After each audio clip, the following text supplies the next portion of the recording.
नमस्कार, good evening, a very warm welcome to all of you. मैं हूँ आपकी host Bhavna Sharma. Central India के मेजर बिजनेस हब में शामिल रायपुर में आज ये महामंच है देश के number 1 news channel network news 18 का, जिस पर करोड़ों व्यूअर्स का विश्वास टिका हुआ है, क्योंकि हम आप तक सबसे पहले सटीक खबरें पहुंचाते हैं। आपसे जुड़े हर मुद्दे को उठा करके हम आपकी आवाज़ बनते हैं। न्यूज़ 18 हमेशा उभरती हुई कला को सलाम करता है, इसीलिए आपके लिए हर बार अलग अलग इसी तरह के आयोजन जो है उसको साकार करता रहता है। आज भी हम इस महामंच पर मौजूद हैं। आप सभी का मैं तहे दिल से स्वागत करती हूँ। सबसे पहले पैनल डिस्कशन के लिए मैं स्टेज पर बुलाना चाहूँगी अपने सहयोगी विजय विक्रम सिंह को। और पहले पैनल डिस्कशन के लिए हमारे साथ जो पैनलिस्ट रहेंगे, बाल्को मेडिकल सेंटर से doctor Bhavna Sirohi, medical director, please come on stage. Rama TMT से मिस्टर पंकज सोमानी, डायरेक्टर।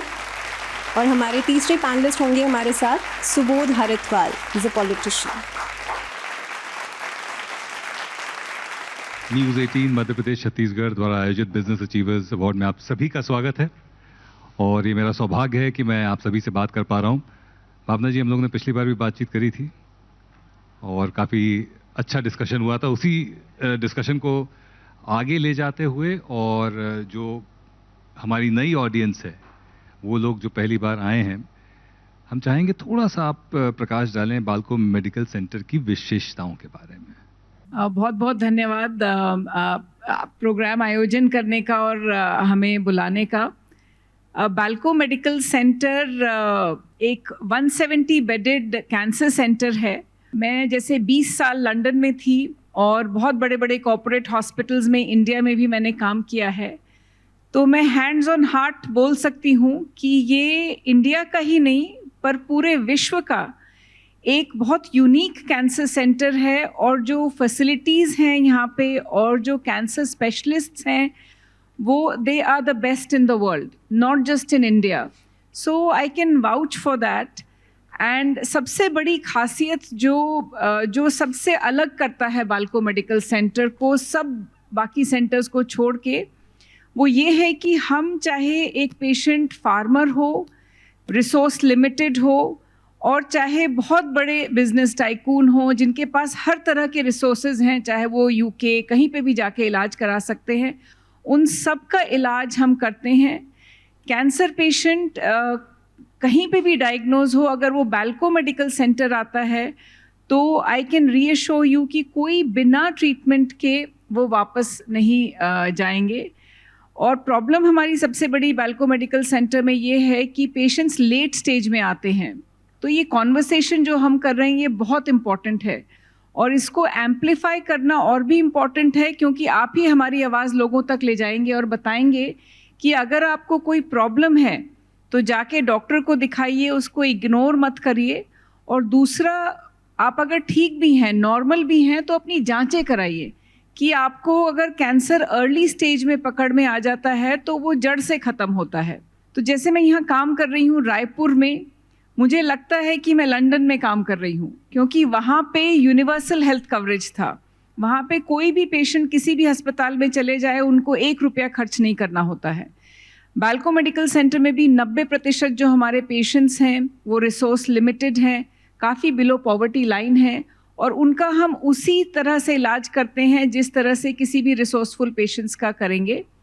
तो दिस इज़ यूनिक। और जो सुविधाएं हैं वो बिल्कुल लेटेस्ट हैं। BMT बेड्स हैं, बोन मैरो ट्रांसप्लांट्स हैं, कीमोथेरेपी, सर्जरी, रेडिएशन की सबसे लेटेस्ट तकनीक की रेडिएशन मशीन हमने अभी एक्वायर करी है, हेल्सियन। सो आप अगर देखा जाए तो इंफ्रास्ट्रक्चर, मैन पावर, एक्सपर्टीज़ में बाल्को मेडिकल सेंटर काफ़ी आगे है। मैम, कैंसर आज के दौर की एक बहुत बड़ी समस्या है। आपने जैसे कहा कि अर्ली स्टेज डिटेक्शन जो है वो is one of the ways to cure it.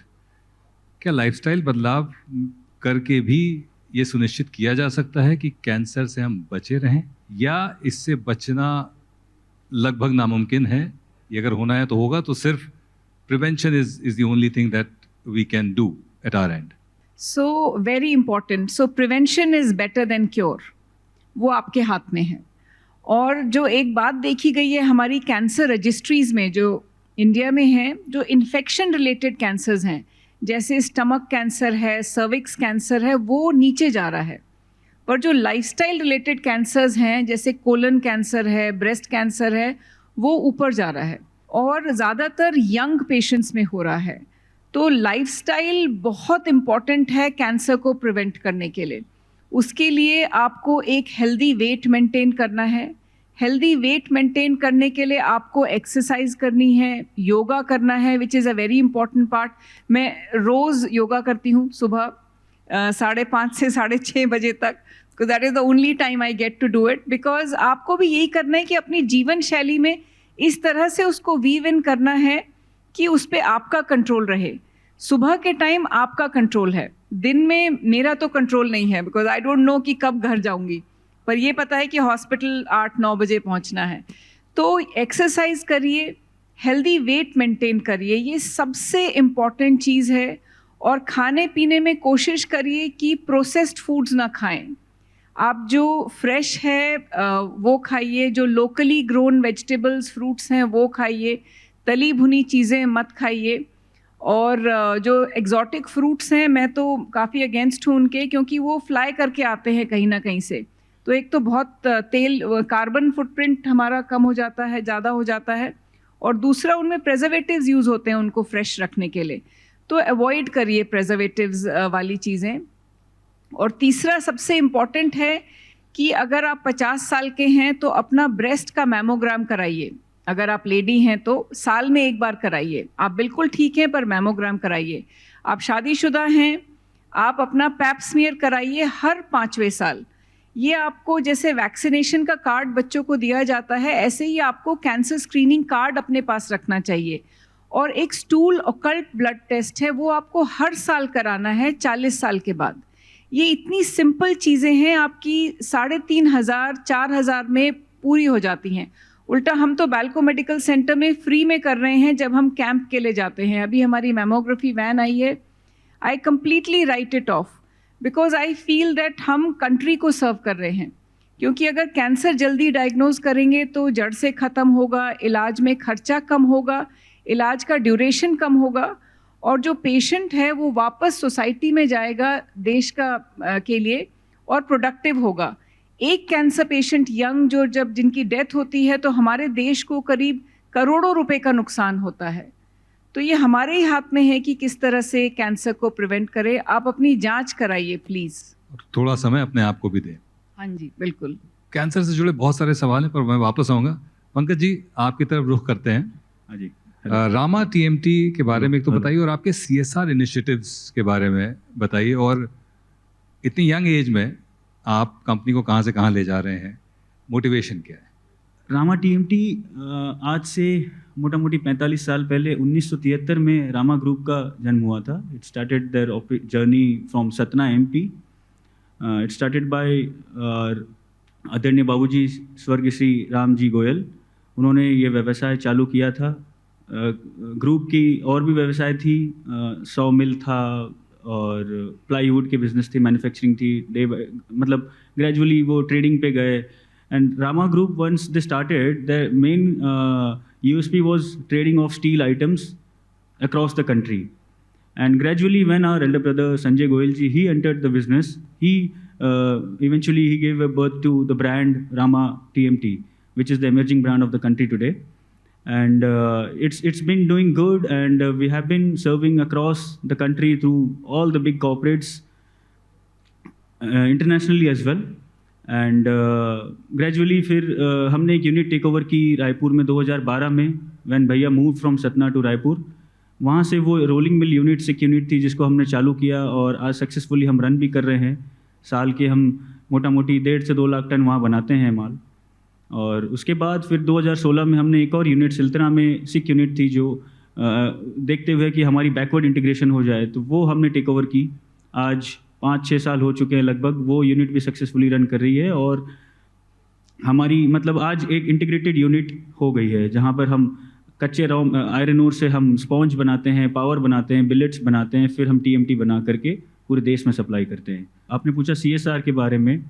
हमारे पूर्वजों ने हमेशा सिखाया है कि आप what ever you have, at least कुछ पोर्शन आप सोसाइटी को दीजिए, और इसमें हम 100% बिलीव करते हैं। CSR के मध्य हम हर साल बहुत सारे काम करते हैं। जैसे कि मैंने बताया सिल्तरा में हमारी यूनिट है, सिल्तरा विलेज में जो स्कूल है हमने उसको हर साल कहीं ना कहीं डेवलप किया है, चाहे वो फर्नीचर से रिलेटेड हो या स्कूल के कायाकल्प को पूरा चेंज किया है, प्लांटेशन किया है। और हम हमारे स्टाफ जो एम्प्लॉयज़ हैं, तकरीबन 700-800 लोग हमारे दोनों यूनिट में काम करते हैं, हम उनके लिए समय से समय मेडिकल कैंप्स कराते हैं निःशुल्क, उनकी परिवार के लिए। मतलब बहुत सारे आयोजन हम करते रहते हैं कि वो उनका मतलब कहीं कोई किसी को तकलीफ ना पहुँचे। ऑल्सो जब लास्ट 2 साल पहले कोविड की महामारी में हम गुजर रहे थे, तब हमारे राज्य सरकार की भी निवेदन के अनुसार हमने काफ़ी कुछ मदद प्रयास, हमारी जो एक छोटी सी प्रयास थी हमने किया। हम बहुत सारे ऑक्सीजन कॉन्सेंट्रेटर भी हमने सप्लाई किया था। तो इस वजह से मतलब कहने का मतलब CSR एक्टिविटी हम भारी अच्छे से करते हैं साल भर, और आगे भी करते आएंगे। और तीसरा आपने पूछा था मोटिवेशन। इस एज में मुझे मेरे परिवार के लोगों ने दिया है।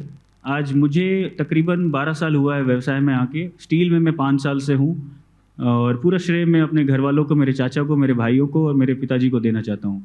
तो ये अभी तक का मेरा सफ़र रहा है सर। सुबोध जी, आपके पास मैं दोबारा आऊँगा। पंकज जी, सुबोध जी, आपकी एज में generally it's all about me my self, मैं अपना करियर बना लूँ, मैं पैसे कमा लूँ। समाज सेवा के प्रति आप किस तरह जुड़े और उसके पीछे क्या प्रेरणा रही? I came into politics through student politics. जब हम लोग छात्र हुआ करते थे तभी से राजनीति की ओर आ गए, और स्टूडेंट पॉलिटिक्स के माध्यम से ही जनसेवा करने लगे, और वही करते करते आज 17-18 साल बीत गए और हार्डकोर पॉलिटिक्स में आ गए, पता नहीं चला। एंड जब मुझे बताया गया कि यहाँ पर राज्य के बिजनेस अचीवर्स आएंगे और वहाँ पर आपको बोलना है, तो मुझे लगा कि शायद हम उनके सामने बोलने जा रहे हैं जो इस राज्य के आर्किटेक्ट्स हैं। क्योंकि जैसा अभिषेक जी ने शुरुआत में कहा कि अब बालिक होता जा रहा है हमारा राज्य। जब ये राज्य छोटा था, या कह सकते हैं कि जब नया 2000 में बना, हम सिर्फ और सिर्फ आयरन ओर और माइंस के लिए जाने जाते थे। आज एग्रीकल्चर और वनोपज भी एक ऐसा सेक्टर है जिसके माध्यम से हमारी पहचान पूरे देश में होती है, और मुझे लगता है कि उन सबका श्रेय हमारे प्रदेश के उद्योगपतियों को, व्यापारियों को, इन सबको भी जाता है। और सबसे बड़ी बात यह है कि मैं सरकारी आंकड़ों से भी अगर बात करूं आप सबके फेवर में, तो आप देखेंगे कि राज्य जब जब आर्थिक रूप से मजबूत होता है, जब जब पैसा अंतिम व्यक्ति तक पहुंचता है, तभी वो पैसा आप तक पहुंचता है। तो मुझे लगता है कि कहीं ना कहीं हमने पिछले 4.5 सालों में राज्य को आर्थिक रूप से मजबूत करने का प्रयास किया, खासकर ग्रामीण अर्थव्यवस्था को मजबूत करने का प्रयास किया। धान होता था, धान खरीदी का पैसा नहीं मिलता था ठीक ठाक, तो शायद किसान मार्केट तक आप तक नहीं पहुंच पाता था। आज हमने उसे इतना सुदृढ़ और मजबूत किया है। मुझे 2019 का इन्वेस्टर्स मीट याद है, और भूपेश बघेल जी की उद्योगपतियों से एक मीटिंग भी याद है कि जिसमें सबने कहा, 2019 मतलब राज्य सरकार को बने 1 साल हो गए, सबने कहा कि हम एक ऐसा चेंज महसूस कर रहे हैं कि पैसा घूमकर वापस हम तक पहुंच रहा है।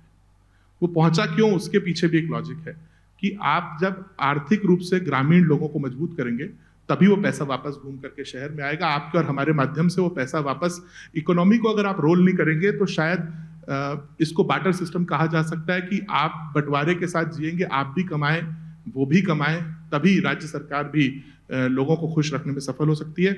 एक बहुत अच्छा एग्जाम्पल इसका वाकई में यही है कि किसानों को हमने मजबूत किया है। इसके साथ साथ हमने कोशिश की कि व्यापार के लिए भी एक ऐसा सिंगल विंडो जनरेट करें। 2018 में सरकार आने के बाद ही हमने सिंगल विंडो सिस्टम लाया। बिल्डर्स उसे सबसे अच्छे से समझेंगे कि आपकी छोटी से छोटी कागजात को लेकर के जो तकलीफ और परेशानियां होती थी, उसको राज्य सरकार ने हल किया। वही टाइम टेकिंग होती थी, उसके कारण एक्सपेंस बढ़ता था, आपका प्रोजेक्ट लेट होता था, बहुत सारी चीजें होती थी। राज्य सरकार ने उसको भी सॉल्व करने का काम किया, और मुझे ये खुशी है कहते हुए 2 साल हम लोग पिछले 2 साल कोरोना से पीड़ित रहे। 2021 में जब हम थोड़े फ्री हुए सर, राज्य कैसे ग्रो कर रहा है, इस पर आप सब मुझसे शायद सहमत होंगे। अगर ऑटोमोबाइल इंडस्ट्री से जुड़े कुछ लोग सामने होंगे तो वो मुझसे और ज़्यादा सहमत होंगे। पूरे देश में एक ट्रेंड है कि धनतेरस वाले दिन हम लोग क्या खरीदते हैं, गाड़ियाँ। पूरे देश में सर, मुझे बताते हुए कोई खुशी नहीं है, हम तकलीफ में थे, पूरा देश तकलीफ में था। 2021 का धनतेरस हमारे देश के लिए बहुत खतरनाक था। व्यापारियों ने कहा कि 59% की गिरावट रही मार्केट पूरे देश में। I challenge you with all the facts and figures. Chhattisgarh में 17% की बढ़ोतरी रही। वो इसलिए रही सर क्योंकि फिर वही हमने अंतिम व्यक्ति के पैसे को रोका नहीं। तो वही हमारे व्यापारी जो थे, जैसे कोरोना के दौरान हमारे व्यापारियों ने भी अपने एम्प्लॉयज को, सर ने जैसे कहा कि राज्य सरकार की तरफ से जो इनिशिएटिव्स की मांग की गई उसको मदद किया, लोगों तक उनकी सैलरी को नहीं रोका। इसी तरीके से इकोनॉमी रोल होती है, इसी तरीके से व्यापार रोल होता है। और मुझे लगता है कि जब हम हाथ से हाथ मिलाकर के एक दूसरे से चलेंगे तभी आपका भी और राज्य सरकार का भी राजस्व दोनों में वृद्धि होगी, लोगों तक धन धान्य और वैभव पहुंचेगा, तभी एक दूसरे को हम आगे ले जा सकते हैं। सुबोध जी ने डॉक्टर साहब बात करी कि किस तरह ग्रामीण अर्थव्यवस्था और पैसा लास्ट माइल तक पहुंचे। कैंसर का ट्रीटमेंट बहुत महंगा है, तो आप लोग काफ़ी इनिशिएटिव ले रहे हैं, काफ़ी रिसर्च हो रही है कि उसको सस्ता बनाया जाए। यहाँ पर काफ़ी उद्योगपति मौजूद हैं। आपकी क्या अपेक्षा है बिजनेस हाउसेस से कि किस तरह से कैंसर के ट्रीटमेंट को गरीबों तक पहुँचाया जा सके? उसके लिए आप लोग तो इनिशिएटिव ले ही रहे हैं, आप क्या अपेक्षा करते हैं उद्योगपतियों से या बिजनेस वर्ल्ड से?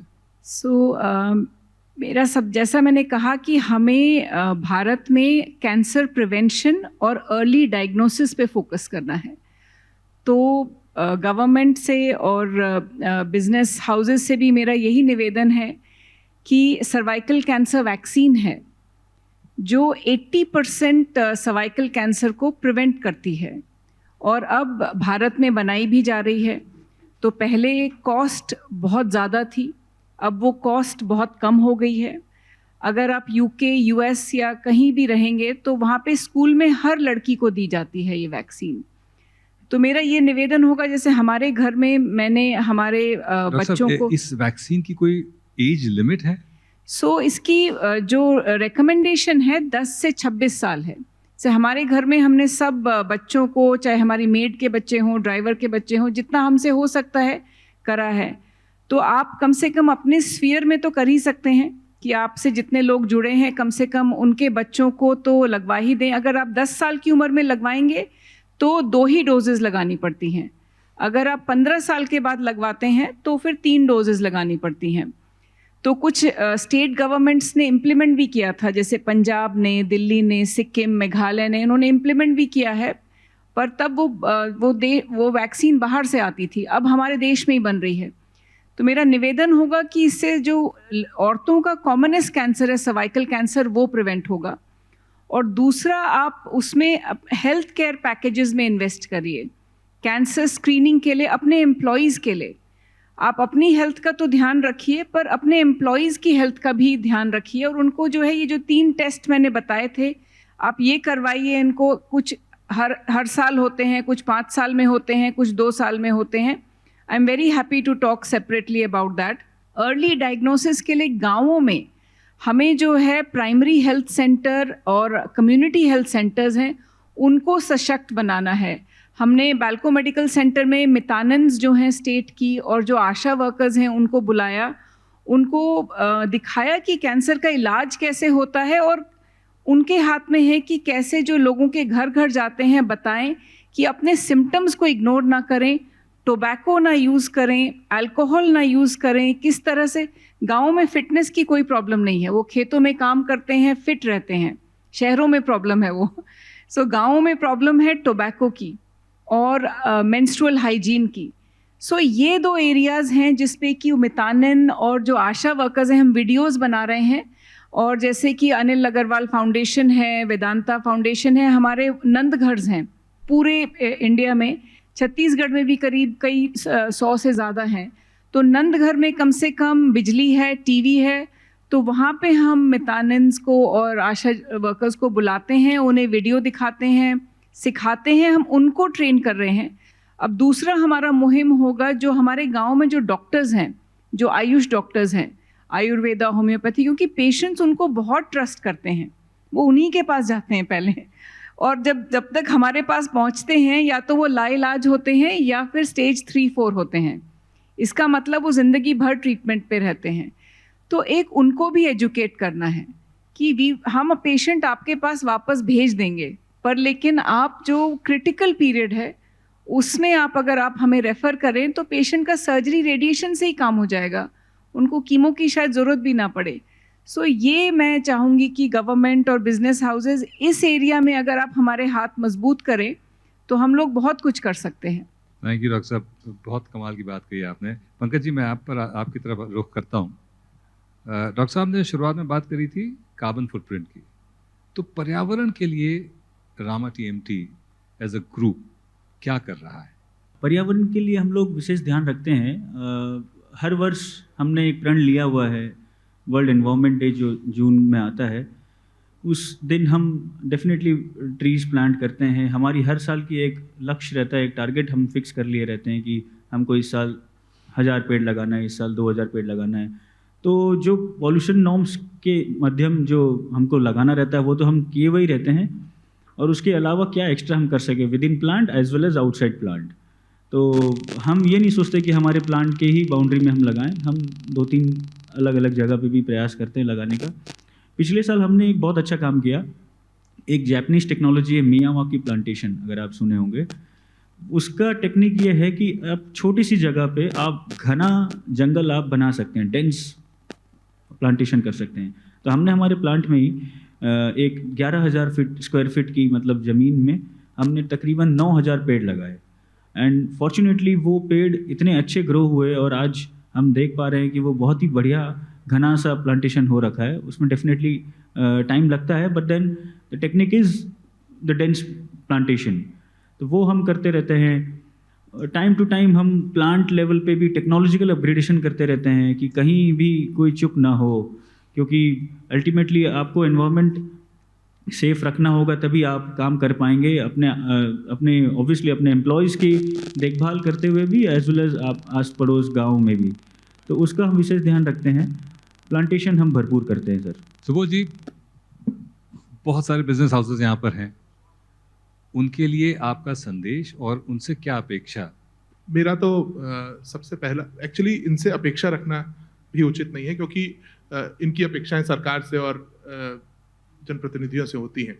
तो सबसे पहले तो हम ये वादा कर सकते हैं कि ज़रूर जो भी इनकी, मुझे लगता है कि चैम्बर ऑफ कॉमर्स हो चाहे कैट हो, ऐसी बहुत सारी संस्थाएं हैं जिसके माध्यम से लगातार इनकी मांगे सरकार तक पहुंचती रहती हैं, और एक 2-वे कॉन्वर्सेशन भी सरकार के साथ 2018 से चल ही रहा है।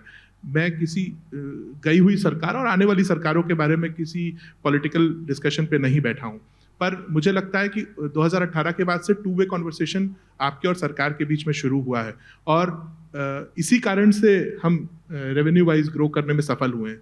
मुझे लगता है कि जैसे जैसे कोई राज्य आगे बढ़ता है, जैसे हमने बिरकोनी होगा, महासमुंद के पास एक क्षेत्र है, वहाँ पर कोशिश की कि इंडस्ट्रियल डेवलपमेंट के लिए CSIDC के माध्यम से और डिस्ट्रिक्ट इंडस्ट्रियल सेंटर्स के माध्यम से इन्हें लैंड अलॉट किया जाए, और उसमें ज़्यादा से ज़्यादा सुविधाएं प्रोवाइड करके नए उद्योगों को लाने का प्रयास किया जाए। 10 आकांक्षी जिले हमने बनाए हैं जहाँ पर सर्विसेज और रिसोर्सेज बहुत ज़्यादा हैं, पर वहाँ पर कोई उद्योग स्थापित नहीं हुए थे। तो वो भी छत्तीसगढ़ की उद्योग नीति में आए हैं। तो आप सबसे भी ये अनुरोध रहेगा कि उन जिलों की तरफ भी आगे बढ़ें। सिर्फ रायपुर, बिलासपुर, दुर्ग, राजनांदगांव में हम सीमित हो जाते हैं। रिसोर्सेज, पूरे छत्तीसगढ़ रिसोर्सेज का भंडार है। तो मुझे लगता है कि अगर छत्तीसगढ़ के अलग अलग कोने में हम लोग रिसोर्सेज को यूटिलाइज करने की ओर आगे बढ़ेंगे, तो राज्य भी आगे बढ़ेगा, आप भी आगे बढ़ेंगे, और हम सब मिलकर के इस प्रदेश को तरक्की की ओर ले जाएंगे। और मैं मैम की एक बात पर बोलना चाहूँगा। मैम, हमर अस्पताल एक अच्छा हमारे यहाँ कॉन्सेप्ट चल रहा है। तो हमर अस्पताल के माध्यम से हम लोग कोशिश करते हैं कि हेल्थ वर्कर्स हैं, मितानिन हैं, जिन्हें आप ट्रेन करते हैं, उन्हें हम भी, स्वास्थ्य विभाग भी उन्हें ट्रेन करता है। तो उसके माध्यम से हम लोग कोशिश करते हैं कि वो लोग हर गली हर घर में पहुँचे, और इन्हीं लोगों के माध्यम से आप कह सकते हैं कि छत्तीसगढ़ में रिकॉर्ड वैक्सीनेशन भी हुआ। तो वो प्रयास जारी है और मुझे लगता है कि उस तक हम पहुंचेंगे भी। पर आपने जो इनिशिएटिव कैंसर के लिए लिया है, I would love to request you कि अगर कोई ऐसा इनिशिएटिव बाल्को रिसर्च सेंटर राज्य सरकार को दे तो आई कैन प्रॉमिस यू कि हम लोग उसमें साथ मिल करके, जो आपने वैक्सीनेशन की बात कही 10 से 26 साल वाली, वो बहुत आवश्यक भी है। और एक जिम्मेदार राज्य का जिम्मेदार नागरिक होने के नाते, और क्योंकि हमारी सरकार इस राज्य में है, तो मुझे लगता है कि हमें उसकी तरफ आगे भी बढ़ना चाहिए और कोशिश करनी चाहिए कि वो वैक्सीनेशन जनता तक पहुंचे। कैंसर एक बड़ी गंभीर बीमारी है, उससे लड़ने के लिए वो आवश्यक है। तो अगर if you have a proposal for state government, I assure you here कि हम लोग उस पर काम भी करेंगे आपके साथ और जनता तक उस सुविधा को पहुंचाने का काम भी करेंगे। इस बात के लिए ज़ोरदार तालियां। और इस खूबसूरत थॉट और आश्वासन के साथ इस पैनल डिस्कशन को मैं यहीं ख़त्म करता हूँ। बहुत बहुत धन्यवाद आप सभी का अपने विचार हम सबसे साझा करने के लिए। अब वक्त हो चला है इस मंच को विराम देने का। फिलहाल मुझे दीजिए इजाज़त। I am your host Bhavna Sharma, signing off for today. Thank you so much.